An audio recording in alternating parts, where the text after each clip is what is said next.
ಆರಂಭಾಂ ಶಂಕರಾಚಾರ್ಯ ಮಧ್ಯಮಾಂ ಅಸ್ಮದಾಚಾರ್ಯಪರ್ಯಂತಾಂ ವಂದೇ ಗುರುಪರಂಪರಾಂ ಹರಿ ಓಂ ಹರಿ ಓಂ. ಇವತ್ತಿನ ದಿನ ನಾವೆಲ್ಲರೂ ರಾಜಶ್ರೀ ಬದ್ದಿಯವರ ಮನೆಯಲ್ಲಿ ಒಂದು ಅಧಿಕ ಮಾಸದ ನಿಮಿತ್ತದಿಂದಾಗಿ ವಿಷ್ಣು ಸಹಸ್ರನಾಮಾವಳಿಯನ್ನು ಹೇಳಿದ್ವಿ.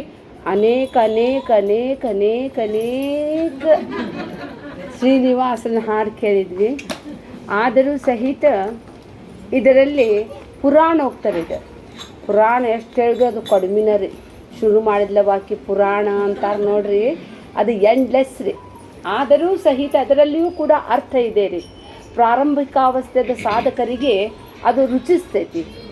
ಯಾವಾಗ ಅದಕ್ಕೆ ಸ್ವಾಮೀಜಿಯರು ಅಂತಾರೆ ರೀ, ದಕ್ಷಿಣಾಮೂರ್ತಿ ಸ್ತೋತ್ರ ಹೇಳ್ರಿ, ನೀವು ಹಸ್ತಾಮಲಕ ಸ್ತೋತ್ರ ಹೇಳ್ರಿ, ಮನಿಷಾ ಪಂಚಕಂ ಹೇಳ್ರಿ.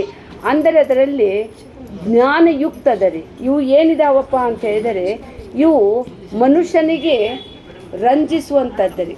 ಆದರೂ ಸಹಿತ ಲಕ್ಷ್ಮಿ ಅಂದರೆ ಯಾರಿಗೆ ಪ್ರೀತಿ ಇಲ್ಲರಿ. ಇವತ್ತು ಅದು ಸಹಿತ ದ್ವಾದಶಿ ಮತ್ತು ಅದು ಶುಕ್ರವಾರ, ಅದು ಸಹಿತ 3 ಸಂಜೆ ಲಕ್ಷ್ಮೀದು ಹೇಳ್ರಿ ಲಕ್ಷ್ಮೀದು ಹೇಳ್ರಿ ಅಂತ ಅಂತಾರೆ ರೀ. ಲಕ್ಷ್ಮಿ ಅಂದರೆ ಎಲ್ಲರಿಗೂ ಪ್ರೀತಿ ರೀ. ಅದಕ್ಕಾಗಿ ಇದು ಭಾಗವತದ ಕ್ಷೀರಮಂಥನ ಆಗ್ತೈತಲ್ಲ, ಆವಾಗ ಲಕ್ಷ್ಮಿ ಉದಯಿಸಿರುವಂತಹ ಒಂದು ಇದರಿದು ಪ್ರಸಂಗ ರೀ. ಆ ಲಕ್ಷ್ಮಿ ಬರಲಿಕ್ಕೆ ಪ್ರಾರಂಭ ಆದ ಕೂಡಲೇ ಜಗತ್ತೆಲ್ಲ ಕಣ್ ತೆರೆದು ನೋಡ್ತೀರಿ. ಲಕ್ಷ್ಮಿ ಯಾರಿಗೆ ಬ್ಯಾಡ್ರಿ, ಕೈ ಹಾಕ್ರಿ. ಇಲ್ಲ ರೀ, ಎಲ್ಲರಿಗೂ ಬೇಕ್ರಿ ಲಕ್ಷ್ಮಿ. ಅದಕ್ಕಾಗಿ ಆ ಲಕ್ಷ್ಮಿ ಬರುವಾಗ ಜಗತ್ತಿನಲ್ಲಿ ಬೆಳಕಾಯ್ತಂತೆ. ಅದಕ್ಕಾಗಿ ಒಂದು ನೋಟ್ ಬಿದ್ದಿರಲಿ ನೋಡ್ರಿ ಹ್ಯಾಂಗೆ ನೋಡ್ತಾರೆ. ಲಕ್ಷ್ಮಿ ಯಾವಾಗಲೂ ಕೂಡ ನವನೀತ ರೀ, ಆಕೆ ಯಾವಾಗಲೂ ಹೊಸ ರೀ. ಅದಕ್ಕಾಗಿ ಸರ್ ಹೇಳಿದ್ರಂತೆ ಕಾಲೇಜ್ನಲ್ಲಿ ಒಂದು 500 ನೋಟ್ ತೆಗೆದು ಯಾರಿಗೆ ಬೇಕು ನಿಮ್ಗೆ ಕೇಳ್ತೇನೆ ರೀ ನಾನು, ಯಾರಿಗೆ ಬೇಕು, ನನಗೆ ಬೇಕು, ಎಲ್ಲರೂ ಕೈ ಎತ್ತಿದ್ರಂತೆ. ಆವಾಗ ಅದನ್ನು ನೋಟ್ ಮುದ್ದೆ ಮಾಡಿದ್ರಂತೆ. ಯಾರಿಗೆ ಬೇಕು, ನನಗೆ ಬೇಕು. ಅದನ್ನು ಕೆಳಗೆ ಹಾಕಿ ಮಣ್ಣಿನಲ್ಲಿ ಹಾಕಿ ಹಿಂಗೆ ಒರೆಸಿ ಈಗ ಯಾರಿಗೆ ಬೇಕು ಅಂದರೂ ಬೇಕು.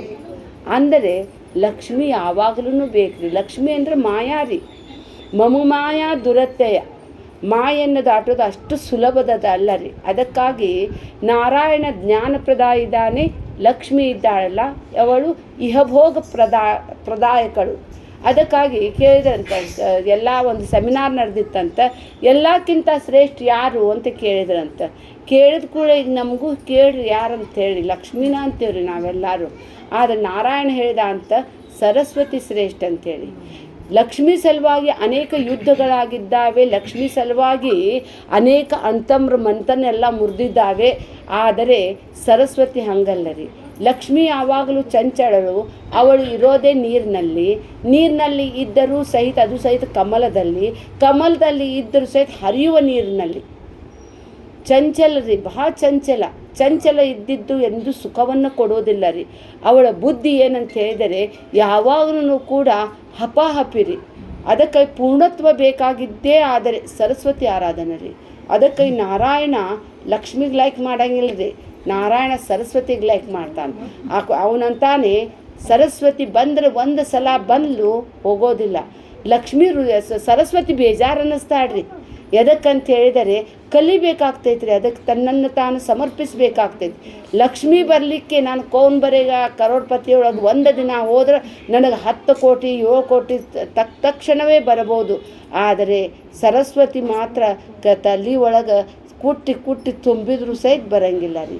ಸರಸ್ವತಿ ಯಾವಾಗಲೂ ಸ್ವರ ಇತಿ ರೀ. ಯಾಕೆಂದ ಹೆಸರು ಸರಸ್ವತಿದ ಹೆಸರು ಸ್ವರ ಇತಿ. ಸ್ವರ ಅಂದರೆ ಅದು ಶಬ್ದ ರೀ. ಶಬ್ದದಲ್ಲಿನೇ ಆ ಸರಸ್ವತಿ ಇದ್ದಾಳೆ. ಆ ಸರಸ್ವತಿ ಎಲ್ಲಿದ್ದಾಳೆ, ನಾಲ್ಗೆ ತುದಿ ಮೇಲಿದ್ದಾಳೆ. ವಕ್ತ್ರೇ ಸರಸ್ವತಿ ತಿಷ್ಠತೆ ಅಂತ ಹೇಳ್ತಾರೆ. ಆ ಸರಸ್ವತಿಯನ್ನು ಎಷ್ಟು ಹೊಗಳಿದ್ರೂ ಸಹಿತ ಕಡಿಮೆ ಇದೆ. ಯಾರಲ್ಲಿ ಸರಸ್ವತಿ ಇರ್ತಾಳೋ ಅಲ್ಲಿ ವಿನಯ ಇರ್ತೈತ್ರಿ. ಯಾರಲ್ಲಿ ಲಕ್ಷ್ಮಿ ಇರ್ತಾಳಲ್ಲ ಅಹಂಕಾರ ಇರ್ತೈತ್ರಿ. ಅದಕ್ಕಾಗಿ ಎಲ್ಲ ದೇವಾನುದೇವತೆಗಳೆಲ್ಲ ಆ ಒಂದು ಕಾಮಧೇನುವಲ್ಲಿ ಪ್ರತಿಷ್ಠಾಪನೆ ಆಗ್ಲಿಕ್ಕೆ ಶುರು ಮಾಡಿದಂತೆ. 36 ಕೋಟಿ ದೇವತೆ ಎಲ್ಲರೂ ಬಂದು ಪಟ ತಮ್ಮ ಸ್ಥಾನವನ್ನು ಹಿಡಿದು ಕುಂತ್ರಂತ. ಲಕ್ಷ್ಮಿಗೆ ಸ್ವಲ್ಪ ಡಿಮಾಂಡ್ ಅಲ್ರಿ. ಅದಕ್ಕಾಗಿ ಹೇಳ್ತಾರೆ ರೀ, ಯಾರಲ್ಲಿ ಸ್ವಲ್ಪ ರೊಕ್ಕ ಹೆಚ್ಚಾತು ಅವ್ರು ಮೊದಲು ಉಂಗುರಾನ ಮಾಡಿಸ್ಕೋತಾರಂತ. ಒಂದು ಸ್ವಲ್ಪ ಮಾಡಿದ್ರೆ ಹಿಂಗೆ ಮಾಡೋದ್ರಿ.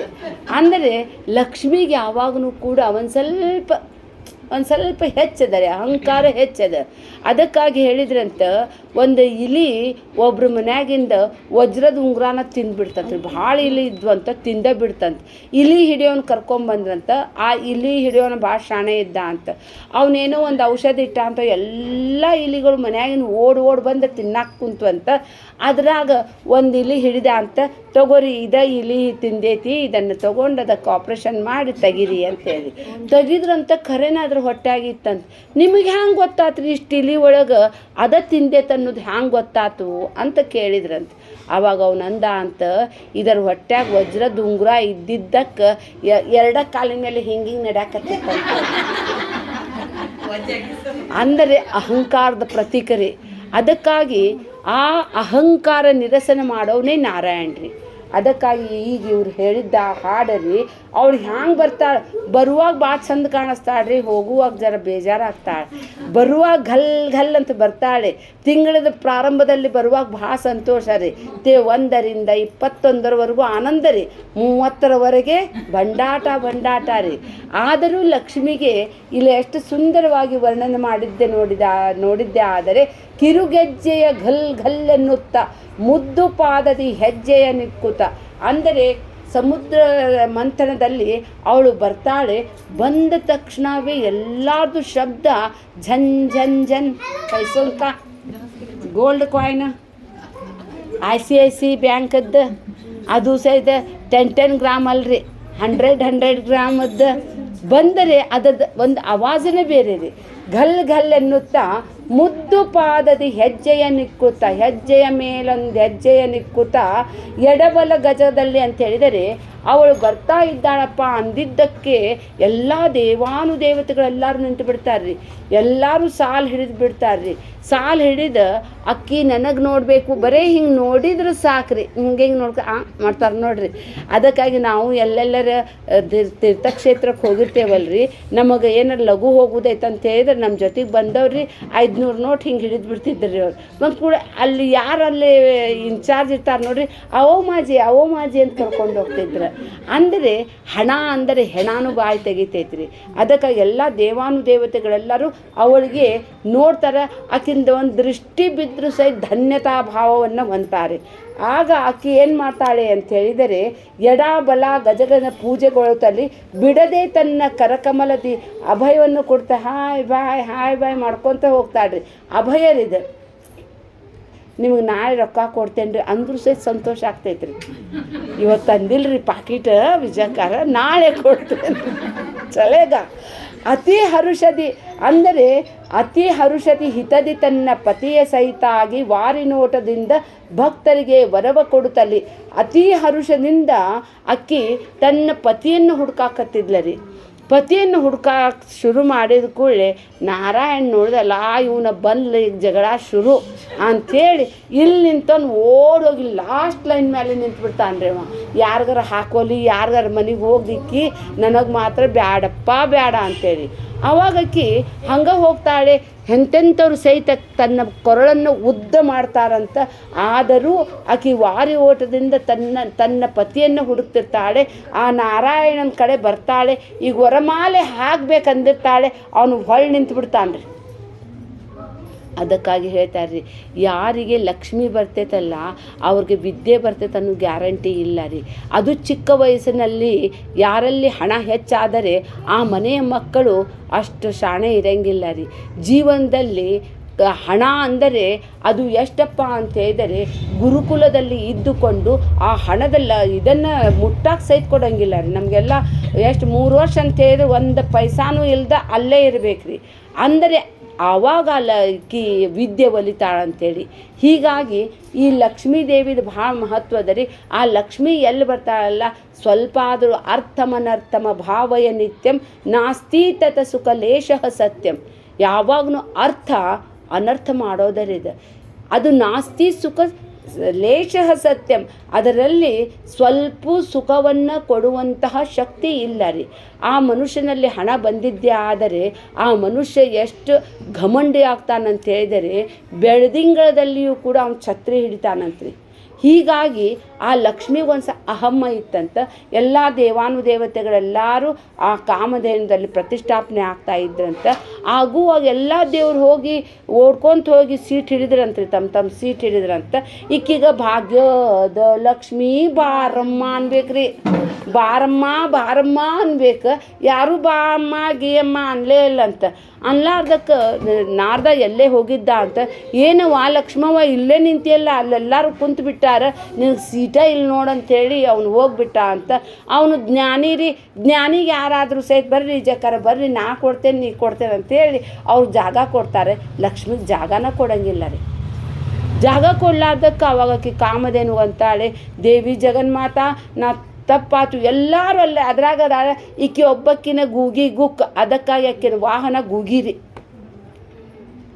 ಹಣ ಬಂದರೆ ಮನುಷ್ಯ ಜನರಿಂದ ದೂರ ಆಗ್ಲಿಕ್ಕೆ ಶುರು ಮಾಡ್ತಾನೆ.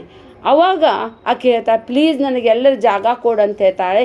ಅವಾಗ ಆಕೆ ಕಾಮಧೇನು ಹೇಳ್ತಾಳೆ, ಎಲ್ಲೆಲ್ಲೂ ಜಾಗ ಇಲ್ಲ, ಬೇಕಂದ್ರೆ ನನ್ನ ಸಗಣಿ ಒಳಗೆ ಜಾಗ ಅದ ನೋಡಂತ ಹೇಳ್ತಾಳೆ. ಅವಾಗ ಆಕಿ ಸಗಣಿ ಒಳಗೆ ಕೂಡ್ತಾಳೆ. ಸಗಣಿನ ನಮ್ಗೆ ಐಶ್ವರ್ಯ ರೀ, ಹೊಲಕ್ಕೇನು ಬೇಕು ರೀ, ಸಗಣಿನ ಬೇಕು. ಅದಕ್ಕಾಗಿ ಲಕ್ಷ್ಮಿ ಯಾಲ್ಲೇ ಕೂಡ್ತಾಳಲ್ಲ ಅದು ಪವಿತ್ರ ಆಗೋಯ್ತು. ಅದಕ್ಕಾಗಿ ಇಲ್ಲಿ ಹೇಳ್ತಾರೆ, ಆ ಪವಿತ್ರ ಆಗಲಿಕ್ಕೆ ಕಾರಣ ಏನಂತ ಹೇಳಿದರೆ ಆಕೆ ನಾರಾಯಣನನ್ನು ಕೈ ಹಿಡಿದ್ಲ ರೀ. ನಾರಾಯಣನ ಕೈ ಹಿಡಿದ್ಲು.